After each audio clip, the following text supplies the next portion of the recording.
Mana uning uzatmasi xavfli darvozabon qaytardi. Ikkinchi zarba. Afsus, gol urmoqda Italiya. Campaniello hisobni ochyapti mana.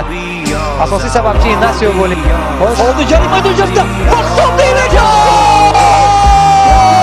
Birodar! Zo'r bir oldi va bitta zarbada qoldi. Xo'sh, bunchak zarbasi. Voy, xavfli zarba va gol 2-1. Standartdan gol urib ketyapti. Campaniello bo'lish kerak mana bu vaziyatda. Va Idrissa zarba afsus. Gol ikkita qavat himoyachi tomonidan. Layev tepmadi. Shukurulayev mana pas Hasanovga zarba bermoqda. Gol! Gol yigicha. 10 soniya qolgan. Yermoqda. 3-2 biz Italiyaga qarshi o'yinda munosib boshlik ko'rsatdik.